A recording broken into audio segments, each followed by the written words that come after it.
Hello and welcome to the Everything is Black and White podcast. I am Andrew Musgrove and he is Aaron Stokes, and we're here to talk about Newcastle United's 1-0 victory over West Ham, which took place on Monday night, and the momentum that gives Newcastle United heading into the Carabao Cup final against Liverpool at Wembley on Sunday.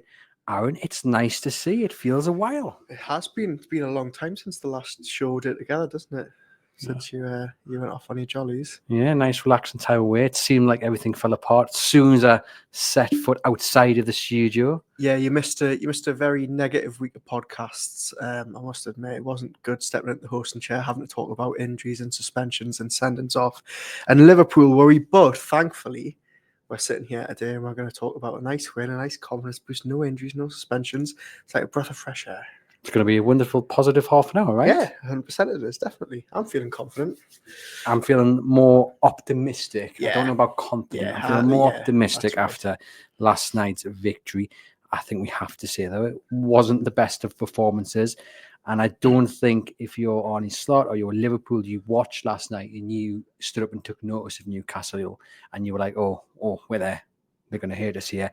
I think it was really important that they got the victory. I think it was important not just for the players, but for the fan base as well, because it now means we can all go down to Wembley, those lucky enough to be doing so, in much better spirits, especially much better spirits than had we lost. But I don't think we can get away from the fact the performance wasn't all that good. And the next team up against Newcastle United are arguably the best club in the world right now. Yeah, I think that's absolutely right. And I think there's two ways of looking at Monday night's result. Firstly, as you say, performance-wise wasn't great. It was a little bit of a laboured performance. They maybe got a little bit lucky that West Ham didn't take some of those chances in the first half. So I agree. I don't think Liverpool are going to be watching that game last night and quaking in their boots. But what I will say is, and I think this is the more prevalent point, is the fact that you said yesterday, didn't you, or the other day, it all felt a little bit doom and gloom. We had this final on the horizon, but no one feels like it. Everyone's essentially already writing Wembley off. And I think that feeling would have only multiplied last night if Newcastle had been beaten and performed like that. Instead, we're sat here today, no injuries, which was a big one, nobody having to come off, no extra suspensions, no sendings off, and crucially, a good win on the road. And it was quite telling last night that Eddie Howe spoke about the performance and said he felt it was one of the biggest of the season. Not just because of the way they played, but in terms of getting that result on a ground that's really tough against a team that are in form and despite not being at the best. And I think that's the main thing, getting through last night unscathed and getting 3 points on the board. Oh, certainly so. As bad as the performance was, or it wasn't very good, there were still lots of positives to take from it, and we will indeed talk about those. The quote from Eddie Howe that you're referring to, Aaron, he says, one of our best wins of the season, not in terms of performance, but desire and heart. All the big ingredients you need to be a successful team. I need to win when the game is tight and find a way to get over the line. We defended really well after the first 3 minutes, which were a bit scary. A deserved win. I agree with Eddie Howe. I think it was a deserved win. Did they defend very well after the first 3 minutes? I'm not too sure they did. They improved, but again, if you're Liverpool, you're not looking at the performance last night from a defensive point of view and going, that's a closed shop on Sunday. No, not at all. And I think Newcastle maybe got a little bit fortunate that West Ham were a little bit toothless after the first maybe half an hour. They had some really good early chances, didn't they? Souček probably should have scored inside 30 seconds. Bowen had a chance. Kudus was lively. And if I'm honest, we've talked about Newcastle maybe not playing at the best. I think West Ham were actually pretty pure for the majority of it. It wasn't a game that will live long in the memory. Newcastle maybe were a little bit fortunate to get that only goal. But I don't think it was a bad performance. I think it was just a middle of the road, run of the mill. It was very interesting, on a little side note, to hear Bruno Guimaraes speak after the game. And he was asked, is the Carabao Cup a distraction? And I expected the status quo answer of no, of course not. But he came out and said, look, yeah, maybe.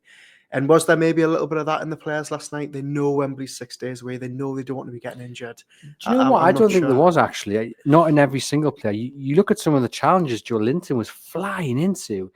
And he definitely that's wasn't Joe- saving that's himself. Joe It Linton, was, isn't it? but at the same time, you asked the question there. He wasn't saving himself. Bruno, Tonali, I thought were absolutely superb in the middle. The midfield three worked really, really well. There were players who were quite dicey in some parts of the game. So I don't think the cup was as big as a distraction for some of them as it may have been for others. But then do you maybe go on the other side of the argument and say, well, Alexander Isak was maybe a little bit out of the game, didn't have his best night. Tino Livramento looked a little bit unsure at times. I don't know. I think you praise West Ham for keeping Isak quiet, actually. Yeah. Because Isak was full of running, but you could just Didn't get the see service, did he? as the match went on, his head went down, his confidence seemed to drop off. And you have to pay tribute to the opposition for putting Isak in that position where he just gets no joy whatsoever. Hopefully, he can get a little bit more luck against Liverpool on Sunday. But aside from the final, look, it was a huge win in terms of Champions League qualification for next season. I said it was a must win on Monday, and I stick by that. They've done it. Job done. They needed to beat West Ham because the results over the weekend did not go their way. City aside, you might argue Bournemouth, Tottenham was a favourable result as well, but Chelsea winning, Aston Villa winning, Fulham creeping up behind them, Brighton as well, who obviously beat Fulham, but Fulham were up there as well. They needed to win that game if they were going to stand any real chance of qualifying for the Champions League, which is massively important, and they did it. Well, we were all speaking, weren't we, in the lead up to it about getting a win because of what it would do for Wembley and the confidence. But actually, as you say, it was quite clear when we spoke to Eddie Howe last Friday that there was going to be no weakened team, no sort of taking their foot off the pedal because of Wembley. In his mind, it was this Premier League is just as important, and rightly so, because obviously it looks at the minute like it's going to be top 5, which means there's an extra chance for Newcastle United to get Champions League football. They're only outside that top 5 at the minute on goal difference behind Manchester City. So yeah, it was vitally important for the league table. I mean, as you mentioned there, this is probably going to be the tightest European run we've had in years. And Newcastle, who have been so shaky in the league of recent months, needed that win last night, especially over a rival in West Ham, who have been doing so well under Potter as well. Yeah, they've looked like a different team under the new manager, but you could tell, I think, towards the end of the game, he was just throwing everyone and anyone on the pitch. It was very, very disorganised. And if Newcastle United had not come away with all 3 points, I think you would have been disappointed, because you can see West Ham are a team in transition. Next season, they might be able to do something a little bit more. But right now, I think Potter's just finding the players he wants to keep, the players he want to move on, and the way he's going to play. And the game was there for Newcastle United to take all 3 points. Thankfully, they did. But you looked at half time, and you looked at the chances Harvey Barnes had, some great saves from the goalkeeper, and you just sat back and you thought, is it going to be one of those nights where they've dominated really, or they've had the better chances at least in the first half? They've not taken them. And again, what was said at half time, whatever it was, you have to say it worked. Yeah, if I'm totally honest, I was feeling a different way at half time, and maybe it was just me, but usually, certainly the last couple of months, Newcastle have gone in at half time ahead, haven't they? And then they come out in the second half and they've been, a shade of their former selves, and they've thrown away games. We saw it at Forest where they nearly drew. We saw it against Fulham the other week. Last night, with it being a 0-0 and no team playing particularly well, I actually probably felt better, because I felt there was sort of more to come from Newcastle rather than defending this lead that they've, has proved so troublesome for them in the last couple of months. So the first 15, 20 minutes of the first half, I thought Newcastle struggled. I thought West Ham were much the better side. But then I thought after that, Newcastle really grew in the game. As you say, Harvey Barnes had a couple of really good chances. I thought he was really, really impressive in that first half with his running, with his positioning, with his willingness, with his want, with his drive. And I know we're obviously going to talk about him because it was a big night for him. And then he obviously goes and gets his reward in the second half with that fantastic assist. Certainly does. Let's talk about Harvey Barnes then, because I think for most, he's probably the man who's going to replace Anthony Gordon on the left for the cup final. If Newcastle don't play 5 at the back, then you'd see definitely starts, and that's also another debate that we'll have later in the week. But important that Harvey Barnes, I think, got the assist after missing those 3 chances. I mean, there's nothing really he could have done more with the chances in the first half. Puts one wide. Difficult angle, you would say, with none to it, and then 2 great saves.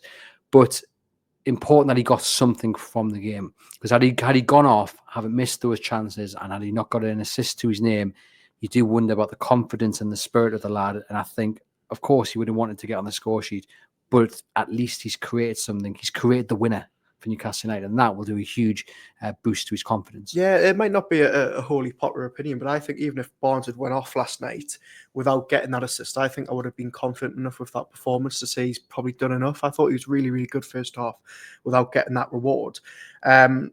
I think the point you mentioned earlier is really crucial in how well that midfield three worked last night. I don't think we're going to see Joelinton move from the middle to the left. Willett came on, was, wanted to make things happen, but I don't think he in the last few weeks has done enough. And I think despite it maybe looking a little bit uneasy at times last night with Barnes and Livramento down the same flank, I think that's what he goes with now at Wembley. I think he has to after Monday night. And I think for Barnes, that assist, which was very, very good, good run from Bruno, great ball in, that will do him the world of good. And he's maybe silenced a few of those doubters, because I think if last night hadn't gone the way it had for him and he'd had a really quiet game, not contributed, not got an assist, we would probably be sat here today going, well, who is it that starts there? Do you move Joelinton out there? Does Willett go there? Do you move Isak out there and play Wilson through the middle? I think there would be a few arguments for a couple of those, but I think now, as it stands, I think Barnes starts on Sunday. Well, I'm hoping his assist and the chance just before that from the Jacob Murphy cross and the keeper pulls off a fantastic save, I hope that gives him a little bit of motivation and encouragement, because I felt in the first half far too often they were getting in these positions, especially down the left, where you just wanted the ball popped into the box and then either going backwards or sideways or trying to beat an extra man, just trying to be too clever on the ball and trying to pass it in the back of the net or not having the confidence to put the ball in the box. And it was no surprise that when Newcastle United in that second half started just testing West Ham in terms of getting the ball in the box, they looked more dangerous. As we said, keeper pulls off a great save, Nelly in own goal. And then Barnes puts it in a few minutes later for Bruno to get the winner. And hopefully they just have a bit more belief in themselves that when they get into those positions, because I think the key point is on Sunday, you're not going to get in those positions as often as you did against West Ham, against Liverpool. It's going to be, if you, I don't know, I haven't got the numbers, but let's say you would 10, 12 opportunities to get the ball in the box and you get 3 crosses in.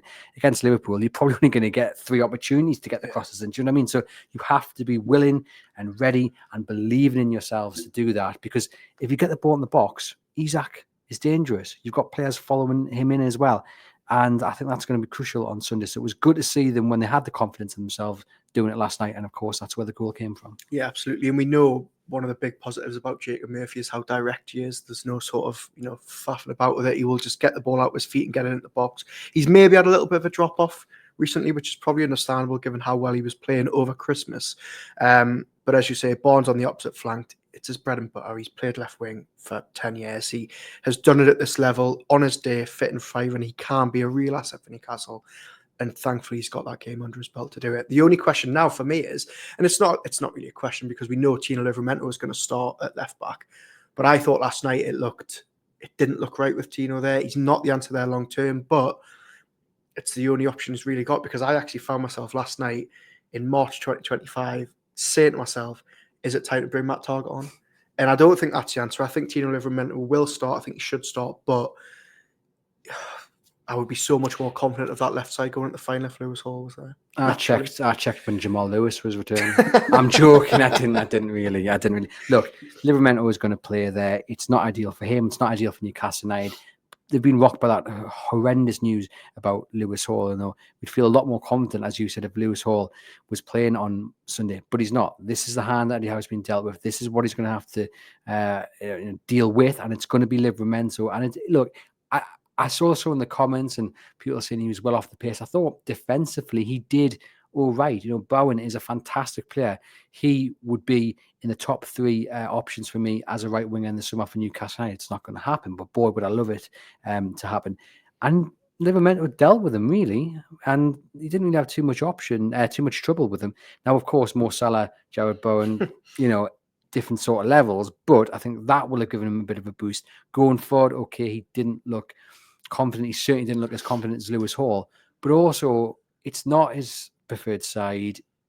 He's probably thinking about the final in his head as well. Like, he'll be aware of it. There's pressures on him. He's also going, as you say, partnering with someone he's not really played with at all. So that's another element to it. We've got to give the boy some slack. He's going to fill in. He's a brilliant fullback, brilliant right back. He's going to be the long-term right back for Newcastle United. Let's back him to leave his mark on Sunday at left back. Yeah, look, I don't want it to sound like I'm throwing Tino under the bus. I don't. I think he played quite well last night, but I think going forward, you can see there's a real. I keep using the word unease, but it's not the word I want to use. There's a real hesitancy. He always wants to cut back on his right. Just lacking that bit of confidence. Yeah, I think he lacks that bit of confidence. And look, we know what he can do going forward in the final third on his right side. He just needs to try channel that for the next few weeks on the opposite flank, and I'm sure he will. And also, just on the Salah thing, I think the one thing you know about Tino Livramento is defensively, one-on-one, he's very, very good. Yes, it isn't his natural position. Yes, he is coming up against one of the best wingers, probably the most formed winger in the world. But I back him defensively more than I would probably Matt Targett. You would probably, or you will probably see Joe Linton dropping back into a hybrid role to help Livramento out against Mo Salah. And last night, as we've said, he was just flying to every challenge. He was not protecting himself for the final. He did not look like a man who was on 9 yellow cards for the season facing a 2-game ban if he got another. He went for what's his face in the first half, didn't he? I can't remember. The chap brought Bruno to the floor, and Joe Linton wasn't having it. But look, we're going to need that kind of physicality. You're going to need the tank on Sunday. It's going to have to be controlled aggression, but it's the aggression we're going to need because he's going to be so crucial in stopping Mo Salah alongside Tino Livramento, isn't he? Well, this is another big positive that we sort of forget because of how much has happened in the last few weeks. But Joe Linton coming back is huge. And there was a time a couple of weeks ago we didn't actually think he would be fit for the final. So the fact he's came back 2 games under his belt, played well, I thought he was really, really good last night, is another huge boost. He will have to do that defensive work Sunday. I think Dan Burn we will also see getting dragged into that channel a lot to try and deal with Salah and help Tino out. I'm going to make a plea here to Dan Burn. If you're watching, Dan, right, I'm going to make a plea to you. I love you to bits. I love the journey you've been on. You're living my dream, living Aaron's dream, no doubt as well, playing for Newcastle United. But when he runs out of position and chases a player down and the player kind of goes left, right, across, and he just chases him. It's like Miguel Almiron on Heat. Oh, I get palpitations. Please don't do that on Sunday. Just stick in your position and you'll do swell. But he did it against Bowen yesterday. And I had to go and hide behind the sofa because you watch him and he's so out of position and there's space there. We can't afford to do that on Sunday. Yeah, I always go back to that Chelsea game at Stamford Bridge this season where him and Cher were just absolutely demolished by Jackson and Palmer, getting dragged here, then everywhere. I think actually Dan Burn has been... And look, he's had a fantastic season, but I actually think the last few weeks he's still been okay. But I think we're probably going to touch on it. I think Fabian Schär is maybe the one.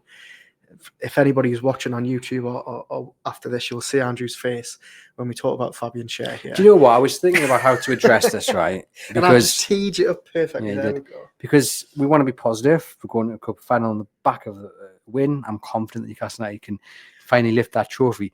What I'm going to say is, just before we jump in, I think the performance last night from Fabian Schär and Dan Burn to a degree, if there was not a cup final on the horizon as in the next game, there'd be a lot more being spoken about it. Well, but as there is, maybe we move on. This is what I was just about to jump in and say, do we really need to have this debate 5 days before cup final? Because let's be honest, it's Fabian Schär and Dan Burn starting at centre-back because they've got no other options. So we can talk about Fabian Schär's recent form all we like. The fact of the matter is they have not got the options to replace him. So do we just skip over it and not bring the positivity down with some negativity? No, I think we have to. Why don't we talk about it Tuesday next week? Yeah, I think what we have a big part about Fabian Schär's form. I think the important point though to make is that yes, we overlook it because the final's coming up, but we can't overlook it in terms of what happens in the summer. And I'll say it again. Fabian Schär for me, brilliant servant, but he goes in the summer. I think last night's performance, there's nothing to change my mind whatsoever. Players like that against Liverpool, it's going to be not one to remember, but hopefully he can shut me up with a brilliant performance. But yes, we don't want to focus too much on the negatives because there were lots of positives from last night's game. As we said, the midfield 3 were just brilliant. And Bruno, in that more advanced role, getting the win is really important. Only his 3rd goal though this season. We need to see more of that, but he's going to be going into Sunday on a right high now. Yeah, he's been getting in some fantastic positions as we've spoke about on the pod before the last couple of months. He looks like he's enjoying so much more freedom in this attacking role. He's allowing Tonali to just sort of sweep up behind him. I actually thought Tonali was probably the better of the two last night, but Bruno will obviously get the plaudits because he scored the winner.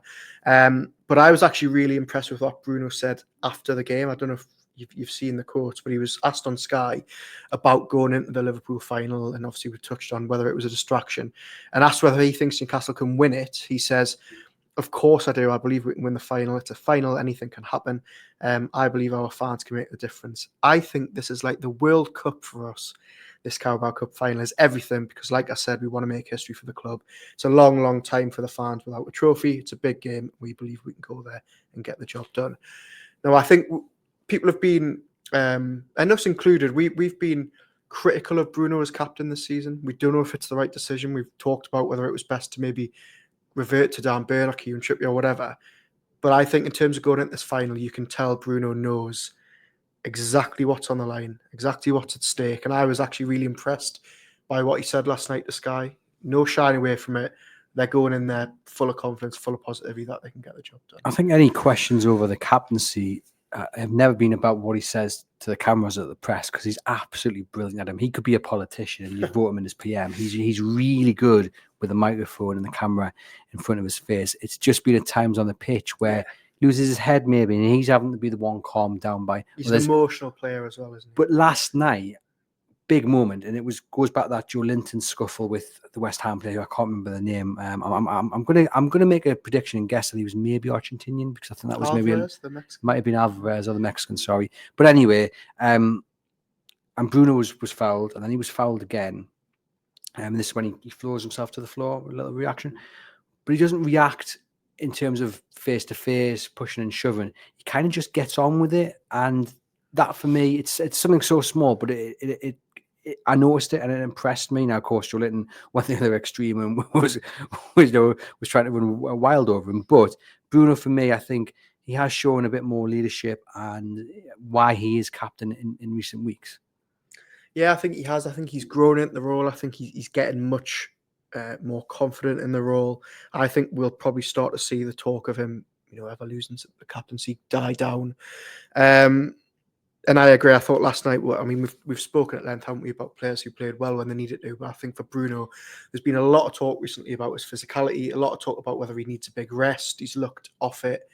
Last night, I thought it was back to his best. I thought it was really important that the entire midfield three had a good game, because they have all been off it of late. I know Joe Linton's just come back from injury, but even Sandro Tonali the last couple of games, he's not really been at it. But for all three of them to put in a performance last night where you do stand up and you go, okay, yeah, they've got something about them. It's kind of like the midfield three of old. That's so important, because you want those players feeling confident. If Newcastle United are going to win on Sunday, it's going to be done in the midfield. That's where the key battle is. And for them to go in knowing they've played really well. One's got the winner. One's won 9 out of 10 duels, and the other one's just shown why he's an absolute tank, and we need him so much. They will be going in really, really happy with their performance and confident they can replicate that again on Sunday if indeed he does stick with the same formation, which I think he will do.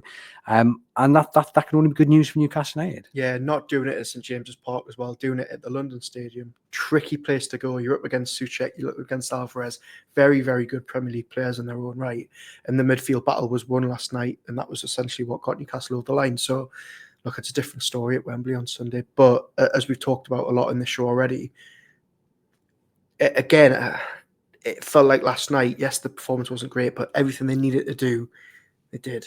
Won the battles, got the confidence up, avoided the injuries. They go into Sunday on a high. Well, there's the positive, isn't it? We said a must win. That was the number one priority. Yeah. They've done that. They've come out unscathed. They go down with confidence. We go down with optimism. It's gone from probably the worst week in terms of a build-up to a cup final with injury news and the season ticket renewal confirmation that hasn't gone down well with everybody, and there's been other things as well. And now we're looking with optimism. And yeah, I think my use of the word confidence at the start was maybe wrong, and I think your use of the word optimism is probably more apt. I think it is. We're more optimistic now, but I was just had visions last night of us getting beat and sitting on this pot of day with you and saying, where's the positives? What are we going to go into Sunday, happy about? And there was nothing really that stuck out. Whereas now, I think we can pick a few things out and we think, okay, you know what? Sunday is a one-off game. They haven't gone in on the back of another defeat. They haven't thrown away another lead. They haven't picked up another injury. So I don't know. I mean, look, we're only at Tuesday and we're optimistic. Maybe Thursday will be confidence and then Sunday morning will be expectation. I don't know. I'm not sure. Alexander Isak, we mentioned there, and we praised West Ham for doing a number on him. Only 29 touches in that game. Only 16 attempted passes, of which 12 he made. No key passes. I mean, he was not himself last night. As we said, West Ham did a fantastic job. I was a little bit surprised, though, that he remained on the pitch for as long as he did. Yeah, it was a long time before he came off. I think everyone breathed a great sigh of relief when it was Wilson coming on for him. And I agree. I think a lot of people would have wrapped him up and caught him a lot earlier. For me, look, he had an off night by his standards. He was deprived of service, I think, because of West Ham's defence. But the only thing I was bothered about last night, generally the only thing I was bothered about, was him not getting injured. So in my mind, it was a good night for Alexander Isak. That's all I cared about. Callum Wilson, though, yeah. Hard game to come into, wasn't it? Hard game to come into. Didn't have much time. He was trying. He was trying, plenty of running, but it looked like he was dragging an anchor around with him, to be quite honest. And a lot of people are saying, well, why not just give Asula an opportunity in that moment, or the young lad, the 17-year-old, Neve, that was on the bench as well? No, I wasn't thinking that of that substitution. Why he's not bringing Asula on? I think we know by now Asula is going to get very, very limited game time this season before they decide what to do with him in the summer. So I was happy with Wilson coming on. Dragging a neck around, I don't know. I thought we were trying to avoid that type of negativity on this podcast this week. I'll bring some positivity back then. One chance is all it'll take on Sunday. Him off the 100%. bench. And another thing, sorry, you're absolutely right. But just like Alexander Isak, Callum Wilson these days, if he comes off the pitch and he's not injured, that is a good day for Callum Wilson in my eyes. So well done last night. I would be still fit. Unsurprised if he gets the winner on Sunday. Really? It would be fitting. It would be fitting. It would certainly be fitting. But yeah, massive. I think just we go back to Harvey Barnes. I think just huge for him to, as you say, silence some of the critics, but also just feel good about himself coming in this game. Because look, I'm an advocate for 5 at the back. I would still play 5 at the back. I don't think he will do. I think he will play 4, which means Barnes starts on Sunday. So what would your team be with 5 at the back? If it was me picking it, well, actually, before we do that, we're going to have to talk about the goalkeepers. Yeah, we are. Oh, we are, yes. And I think people listening and watching who don't want any negativity might excuse us for, I don't want to say talking negative. Basically, I don't think Nick Pope did a lot yesterday to prove anyone otherwise. He didn't prove those who want Dubravka in net that they're wrong. There was a few moments where you go, what on earth is going on here? And this is against West Ham, who struggle for goals, struggle for creativity. If those examples or instances happen against Liverpool, Newcastle will get punished. Now, for what it's worth, I want Martin Dubravka in net. It's not going to happen. It's going to be Nick Pope. But no, hang on. But is it not going to happen? You think Martin Dubravka starts on Sunday? I know you always accuse me on this podcast of sitting on the fence, but just allow me this one-off to actually sit on it properly, because I don't know which way Eddie Howe is going to go. Because part of me thinks, I said in the build-up to West Ham, whoever he plays on Monday has to play in the cup final, because you need to be giving them momentum. You can't be chopping and changing your goalkeepers. And I wanted Martin Dubravka to start last night. But is it not the case now? Look, he could play Nick Pope on Sunday. He might play Nick Pope on Sunday. But there's also just as much chance that he says, Nick Pope is my league goalkeeper and Martin Dubravka comes back in for the cup final, just like he did at Brighton. Because Pope has played 3 league games, dropped out for the FA Cup. So honestly, I don't know. I'm sitting firmly on that fence. I would not be surprised if Martin Dubravka starts in the final on Sunday. And I think that would be the right call. So, because I was surprised by the Pope call last night. I would be surprised if Dubravka starts. Yeah, although I want him to start. I can't see the reasoning for why you would drop him out of the side. But he did it at Brighton. That's what's making me That's what's making me wonder. I mean, Is who knows with Dubravka his Eddie Howe, cup to be goalkeeper? honest. I mean, Dubravka obviously got Newcastle to the Carabao Cup final. He played the 2 legs at Arsenal. Is that part of his deal of staying? Is that he plays the final? I wouldn't be surprised. I just Honestly, I don't think know. against West Ham, Nick Pope needed a good game and he looked nervous. Distribution was poor. Terrible. Coming out for corners and just looking like he's getting nowhere near it. There was a really strange free kick. So he runs out to take this free kick in the second half. And then, I don't know who it is, either Bern or Livramento ends up taking it. Nick Pope then runs back towards his own box and Fabian Schär blasts the ball towards him. And all of a sudden he's under pressure and the ball goes out. And I was just sitting there scratching my head thinking, what on earth is going on here? You do that against Liverpool, that's going in the back of the net most probably because someone's right on top of you. And there was another reason why I just go, Martin Dubravka's got to be starting on Sunday. Yeah, it would be really interesting if we were doing this podcast live. And obviously, if anybody's watching it after, I would implore you to get in the comments and let us know who you want to start and who you think will start. Because I think it will. I think the majority of people will say they want Martin Dubravka to start. Who would have thought you'd be saying that a couple of months ago? But I think the majority of people now, like you, are going to think Nick Pope starts. But I'm going to sit here and say, I think he might start Martin Dubravka on Sunday. There we go. Which would be the right call. We will revisit that when we get the team news on Sunday. It's going to be quite an interesting lineup, formations, personnel. We're all going to be waiting with anticipation to see who indeed he starts and how he sets up as well. Just quickly going back to the magnitude then for this of this result. How big is it in terms of the season? Not just the cup final, but the season, do you think? Yeah, look, I think take Wembley out of it, as we've touched on, and as fans will be aware, the weekend results really did go against Newcastle in the most part. They have to start finding that consistency. They've only won 2 of the last 5 Premier League games, losing the other 3, not even drawing them. So it's crucial that they start to pick up a little bit of run like we saw over Christmas, just towards the back end of the season. And then in the short term, obviously what it does for Sunday, we've spoken about. They needed a lift. They've got it. They've avoided all the the negatives that we hope they would. But I think just for the league, I mean, it puts them in a fantastic position. Only off 5th place in goal difference. Get a few players back. You don't know. Love that. League. Look how things have changed. Look how things have changed in the space of 2 days. What one poor 1-0 win can do for your confidence, isn't it? For the optimism. Big shout out to websites and print.com in South Shields who provide us with our Wembley flag.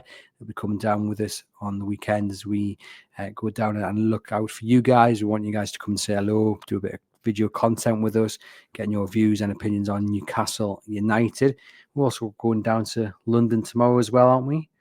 Regional Press Awards, hopefully picking up the first of 2 titles because we'll win that one and then Newcastle win the League Cup on Sunday. Well, somebody asked me today in the office, am I more confident of us picking up an award at the Press Awards on Wednesday or on Sunday? And I said Sunday. So I said Sunday, actually. Hopefully I'm proven wrong by that. But look, it's thanks to you, viewers and listeners, that we're in this position and that we're up for this award. So fingers crossed, as you say, it's the first of 2 cups coming back to Tyneside this weekend. I would give up our Regional Press Award crown for the League Cup. I think I would. Unless the judges are listening to this right now, in other words, give it to us. But I think I'd agree. But yeah, give us then, Aaron, to finish off this wonderful episode. Because I get we promised positivity, and maybe I have been slightly negative. No, I don't think you have. I think we've been realistic. No, we've been realistic. Okay. I think we have. Positives. Come on, let's reel them off ahead of Sunday. Big win ahead of the biggest game of the season. No new injuries. Alexander Isak is fit. Callum Wilson is fit. Tino Livramento's got another game under his belt at left back. Harvey Barnes is back among the goals. Kieran Trippier, we haven't even touched on Kieran Trippier. Harvey Barnes is back amongst the goals? Well, he's back amongst the goal contributions, so I say. He's got himself back on the assist chart. We haven't even spoken about Kieran Trippier, who I thought was very good last night. Leadership on show. Fabian Schär is going to listen to this podcast here, your criticism, and have an absolute blinder. The midfield 3 are flying, and Newcastle are off Champions League by goal difference. Nothing else to be said. Where's the negatives? Perfect. Just a reminder, this episode is brought to you by NordVPN. Hit the link in your podcast description box to get an exclusive offer on your NordVPN plan. It is perfect for you if you're heading down to Wembley because it means you can log on to the Wi-Fi on the train or in your hotel and be protected by NordVPN. So it stops anyone getting hold of your account details and keeps you safe and supports the podcast at the same time, which is absolutely wonderful news. Thank you for doing so. Thank you for tuning in. Me and Aaron will be back sometime in the week before the League Cup final, but I'll ask him anyway, and then we can see if his mind changes. Are Newcastle United going to win the League Cup? And here he goes. He's going to sit on the fence, ladies and gents. Ask me again Sunday morning. That's so sitting on the fence. No, because I don't want to end the positive. I don't want to end the podcast. I'll do it then. Newcastle United, ladies and gents, are going to win the League Cup. They're going to end their trophy drought, and we will be celebrating on Wembley Way on Sunday. League Cup champions. What's the right word? League Cup champions. Yeah, winners. Yeah, winners.